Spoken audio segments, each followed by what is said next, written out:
ഇപ്പോൾ UDFന്റെ പ്രതീക്ഷ എന്നത് അവർ തന്നെ അധികാരത്തിലേക്ക് എത്തും എന്നുള്ളതാണ്. അതുകൊണ്ട് തന്നെയാണ് ഘടകകക്ഷികളിൽ ഉൾപ്പെടെ ഈ മുഖ്യമന്ത്രി ആര് എന്നത് സംബന്ധിച്ച ചർച്ചകൾ സജീവമായി തുടരുന്നു.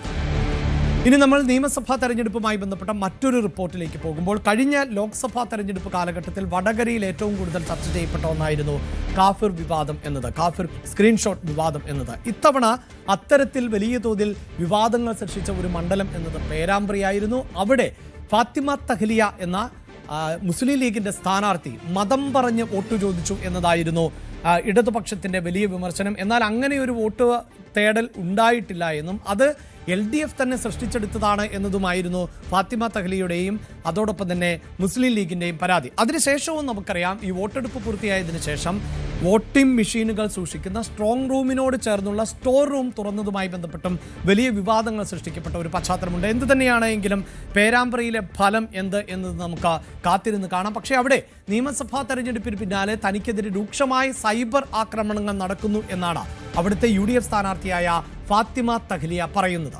ചില വ്യക്തികൾക്കൊപ്പം തന്നെ ചിത്രം ചേർത്ത് AI ചിത്രം പ്രചരിപ്പിക്കുകയാണ്.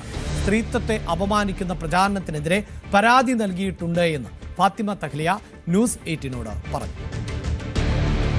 പേരാമ്പ്രയിലെ UDF സ്ഥാനാർത്ഥി ഫാത്തിമ തഹ്ലിയാണ് നമുക്കൊപ്പമുള്ളത്. കഴിഞ്ഞ ദിവസങ്ങളിലായി സമൂഹ മാധ്യമങ്ങളിലൂടെ, അല്ലെങ്കിൽ നേരത്തെ മുതൽ തന്നെ ഉള്ളതാണ്, പക്ഷേ ഇത്തരം ചില അധിക്ഷേപങ്ങളുടെ ഒരു അളവ് വർദ്ധിക്കുന്നുണ്ടോ പേരാമ്പ്രയിലെ സ്ഥാനാർത്ഥിത്വത്തിന് ശേഷം? ഇത് സംബന്ധിച്ച് പരാതി നൽകിയിട്ടുണ്ട്. അതെ, ഇത്തവണ ഇപ്പം ഇലക്ഷൻ കഴിഞ്ഞിട്ടും അതിൻ്റെ ഒരു അളവിലൊരു കുറവും വന്നിട്ടില്ല. അധിക്ഷേപങ്ങളും സൈബർ ബുള്ളിയിങ്ങും ഹറാസ്മെൻറ്റും ഒക്കെ ഇപ്പോഴും തുടർന്നുകൊണ്ടിരിക്കുകയാണ്. ഇന്നലെ ഞാൻ അതുമായി ബന്ധപ്പെട്ടിട്ട് ഒരു ഫേക്ക് ഫോട്ടോ, ഒരു AI ഉപയോഗിച്ചുകൊണ്ട് ഒരു ഫോട്ടോ ഉണ്ടാക്കിയതുമായി ബന്ധപ്പെട്ടിട്ട് ഞാൻ ഇന്നലെ പരാതി നൽകിയിട്ടുണ്ടായിരുന്നു. അതുമായി ബന്ധപ്പെട്ടിട്ടുള്ള അന്വേഷണങ്ങൾ തുടങ്ങിയിട്ടുണ്ട് എന്നുള്ളതാണ് സൈബർ സെല്ലിൽ നിന്നും അറിയിച്ചിട്ടുള്ളത്. ബാക്കി വളരെ ഗുരുതരമായിട്ടുള്ള രൂപത്തിലാണ് വ്യക്തിഹത്യ നടത്തുന്നത്. എന്നാൽ സംസ്ഥാന സർക്കാർ അവർക്ക് താല്പര്യമുള്ള ആളുകളുടെ വിഷയത്തിൽ മാത്രം സംസാരിക്കുന്നു എന്നുള്ളത് വളരെ ഗൗരവമായിട്ട് തന്നെയാണ് നോക്കിക്കാണുന്നത്. ഇപ്പം നേരത്തെ നമുക്കറിയാം, പ്രതിഭ MLA വിഷയത്തിൽ ഇടപെട്ടിട്ടുള്ള സർക്കാർ അതേ സമയത്ത് എനിക്ക് നേരെ ഉണ്ടായിട്ടുള്ള അക്രമങ്ങളെ കുറിച്ചിട്ട് യാതൊരു സംസാരവും നടത്തിയതായിട്ട് കാണുന്നില്ല. ഇപ്പം ഞാൻ എന്തായാലും കേസ് കൊടുത്തിട്ടുണ്ട്. നിരവധി കേസുകൾ നേരത്തെ തന്നെ സൈബർ സെല്ലിൽ ഞാൻ നൽകിയതുമായി ബന്ധപ്പെട്ടിട്ടുണ്ട്. എങ്കിലും AI ഉപയോഗിച്ചൊരു ഫോട്ടോ ഉണ്ടാക്കി അത് വ്യാപകമായിട്ട് തെറ്റിദ്ധരിപ്പിക്കുന്ന രൂപത്തിൽ, അപമാനിപ്പിക്കുന്ന രൂപത്തിൽ, എൻ്റെ സ്ത്രീത്വത്തിനെ മോശമാക്കുന്ന രൂപത്തിലുള്ള ഒരു ഫോട്ടോ നിർമ്മിച്ചതുമായി ബന്ധപ്പെട്ടിട്ട് ഞാൻ ഇന്നലെ പരാതി നൽകിയിട്ടുണ്ട്. ഈ പ്രതീഷ് വിശ്വനാഥിനെ ചേർത്തല്ല, ഈ സ്വരാജിനെക്കടക്കം മറ്റു പലരെയും സമാന രീതിയിലുണ്ട്. അതിലൊക്കെ സർക്കാർ ഇടപെടുന്നു, പോലീസ് അന്വേഷണം നടത്തുന്നുണ്ട്. അതെ, നിങ്ങൾ നേരത്തെ പറഞ്ഞ പോലെ സ്വരാജുമായി ബന്ധപ്പെട്ടിട്ട് സ്വമേധയാ കേസെടുത്തു എന്നുള്ളൊരു റിപ്പോർട്ട് ഞാൻ കണ്ടു.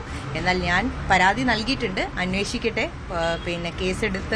കേസെടുത്തിട്ടുണ്ട്. എന്തായാലും അതിൻ്റെ അന്വേഷണങ്ങൾ ഏത് രൂപത്തിലാണ് പോകുന്നത് എന്നുള്ളത് ഞാൻ നിരീക്ഷിക്കുന്നുണ്ട്. അതുമായി ബന്ധപ്പെട്ടിട്ടുള്ള തുടർ കേസുകളും നടപടികളും എൻ്റെ ഭാഗത്തു നിന്നുണ്ടാവും. ഈ തട്ടമിട്ട ശശികല എന്നൊക്കെയാണ് കഴിഞ്ഞ കുറച്ച് ദിവസങ്ങളായി ആവർത്തിച്ച് പറയുന്നു. ഇതൊരു സാധാരണ ആളല്ല, ഒരുപാട് സൂക്ഷിക്കേണ്ട ആളാണെന്നൊക്കെ രീതിയിലുള്ള വളരെ മോശമായ പരാമർശങ്ങൾ ഉൾക്കൊള്ളും. അതൊക്കെ ശ്രദ്ധയിൽപ്പെടുന്നുണ്ടോ? ഈ ശശികല എന്നൊക്കെ പറയുന്നതിനെ എങ്ങനെ കാണുന്നു? വളച്ചൊടിക്കലും അപമാനിക്കലും അതുപോലെ ഉള്ള വിഷയങ്ങളെ തെറ്റിദ്ധരിപ്പിക്കുന്ന രൂപത്തിലുമാണ് ഇത്രയും ദിവസമായിട്ട് സൈബർ സഖാക്കളുടെ ഭാഗത്ത് നിന്നുള്ള മൂവ്മെന്റ് ആയിട്ട് ഞാൻ നിരീക്ഷിക്കുന്നത്. അത് തെരഞ്ഞെടുപ്പ് തുടങ്ങിയ അന്ന് മുതൽ തുടങ്ങിയതല്ല, അതിന് മുൻപ് തന്നെ ആ രൂപത്തിലുള്ള പ്രവർത്തികൾ ഞാനുമായി ബന്ധപ്പെട്ടുകൊണ്ട് CPM നടത്തുന്നുണ്ട്. CPMന്റെ സൈബർ മേഖലയിലുള്ള ആളുകൾ നടത്തുന്നുണ്ട്. തെരഞ്ഞെടുപ്പുമായി ബന്ധപ്പെട്ടിട്ടാണെങ്കിൽ ഇപ്പം പല കാര്യങ്ങളെയും വളച്ചൊടിച്ച് ആളുകളുടെ ഇടയിലേക്ക് വിഷയങ്ങളെ തെറ്റിദ്ധരിപ്പിക്കുന്ന രൂപത്തിൽ അവതരിപ്പിക്കുന്നു എന്നുള്ളതാണ്. അപ്പോൾ പല പേരുകളും അവർ പറയുന്നുണ്ട്, ഇത്തരത്തിൽ മോശമായിട്ടുള്ള ചിത്രീകരണം നടത്തുന്നുണ്ട്. അത് പാടില്ല. ആ രൂപത്തിൽ ഒരു സ്ത്രീ എന്നുള്ള രൂപത്തിലുള്ള യാതൊരു തരത്തിലുള്ള പരിഗണനയും നൽകാതെയാണ് അറ്റാക്ക് നടന്നുകൊണ്ടിരിക്കുന്നത്. തീർച്ചയായിട്ടും അത് നിയമപരമായിട്ട് പോകേണ്ടത് നിയമപരമായിട്ട് തന്നെ നേരിടും. പിന്നെ എന്നെ സംബന്ധിച്ചിടത്തോളം ഇതൊരു പുത്തിരിയുള്ള കാര്യമല്ല. ഞാൻ തെരഞ്ഞെടുപ്പുമായി ബന്ധപ്പെട്ടിട്ട് മാത്രമല്ല, ഈ പൊതുജീവിതത്തിലേക്ക് വന്ന അന്ന് മുതൽ നേരിട്ടുകൊണ്ടിരിക്കുന്ന കാര്യങ്ങളാണത്. അതിനെയൊക്കെ നേരിടാനുള്ള മനക്കരുത്ത് എന്നെ പോലെയുള്ള ഒരു രാഷ്ട്രീയ നേതാവിന് ഇവരുടെ ഒരു ഇടപെടലിലൂടെ തന്നെ ഉണ്ടായിട്ടുണ്ട് എന്നാണ് ഞാൻ വിശ്വസിക്കുന്നത്. പക്ഷേ നിയമപരമായിട്ട് പോവേണ്ടതിനെ നിയമപരമായിട്ട് തന്നെ നേരിടും. ഈ ഡോക്ടർ ഫസൽ ഗഫൂറിന്റെ ഒരു പരാമർശവുമായി ബന്ധപ്പെട്ട് അതും വലിയ തോതിൽ ഉപയോഗിക്കുന്നുണ്ട്. ഈ തട്ടവുമായി ബന്ധപ്പെട്ട അതൊക്കെ വളരെ പഴയ വീഡിയോ ആണ്. ആ വീഡിയോ ഒക്കെ എടുത്തിട്ടാണ് ഇപ്പം അതാണ് അവർക്ക് ആവശ്യമുള്ളത് എന്താണോ അതിനെ എങ്ങനെയൊക്കെ വളച്ചൊടിക്കാൻ പറ്റുമോ ആ രൂപത്തിലൊക്കെയുള്ള ഇടപെടലുകളാണ് നടത്തുന്നത്. അതൊക്കെ അതൊക്കെ നിയമപരമായിട്ട് നേരിടേണ്ടതാണെങ്കിൽ അങ്ങനെ നേരിടും. ഒപ്പം ഈ സ്ട്രോങ് റൂമിൽ പോയതുമായി ബന്ധപ്പെട്ടും ചില പരാമർശങ്ങൾ ആ വിഷയങ്ങളൊക്കെ ഞാൻ സോഷ്യൽ മീഡിയയിലൂടെ എന്റെ ഭാഗത്തു നിന്നുള്ള കാര്യങ്ങൾ വൃത്തിയായിട്ട് എഴുതി രേഖപ്പെടുത്തിയതാണ്. അതുമായി ഭർത്താവുമായി ബന്ധപ്പെട്ടും ഞാൻ പറഞ്ഞല്ലോ ആ വിഷയമൊക്കെ ബന്ധപ്പെട്ടിട്ട് സോഷ്യൽ മീഡിയയിൽ എന്താണെന്ന് സംഭവിച്ചത് എന്നുള്ളത് കൃത്യമായിട്ട് ഞാൻ രേഖപ്പെടുത്തിയതാണ്, എഴുതിയതാണ്. ഇപ്പൊ ഒരു ചോദ്യം എനിക്ക് തിരിച്ചു ചോദിക്കാനുള്ളത്, ആ സ്ട്രോങ് റൂം നിൽക്കുന്ന ഭാഗത്തേക്ക് ഇന്നർ പെരിമീറ്റർ ഏരിയയിലേക്ക് റിട്ടേണിംഗ് ഓഫീസറും ഉദ്യോഗസ്ഥരും കയറി എന്നുള്ളത് പ്രശ്നമല്ലേ? അപ്പൊ അതിനെക്കുറിച്ച് സംസാരിക്കുക. അതിനകത്ത് നടന്ന പല കാര്യങ്ങളും ഉണ്ട്. എന്തുകൊണ്ട് ലാപ്ടോപ്പ് കയറ്റി, എന്തുകൊണ്ട് മൊബൈൽ ഫോൺ കയറ്റി, അതിനകത്ത് നിന്ന് അവർ വെരിഫൈ ചെയ്തിരുന്ന ഡാറ്റ എന്താണ് ലാപ്ടോപ്പിൽ അവർ എൻട്രി ചെയ്തത്, ഇതിനൊക്കെയുള്ള മറുപടി തരാതെ അവിടേക്ക് കയറിയത് അറിയിച്ചുകൊണ്ടല്ല, അവിടേക്ക് കയറിയതിൽ പ്രശ്നമുണ്ട് എന്ന് പറയുന്നതിലല്ല, അതിന് കൃത്യമായിട്ടുള്ള വിശദീകരണം പാർട്ടി തന്നതാണ്. അതിൽ കൂടുതൽ എനിക്കൊന്നും പറയാനില്ല.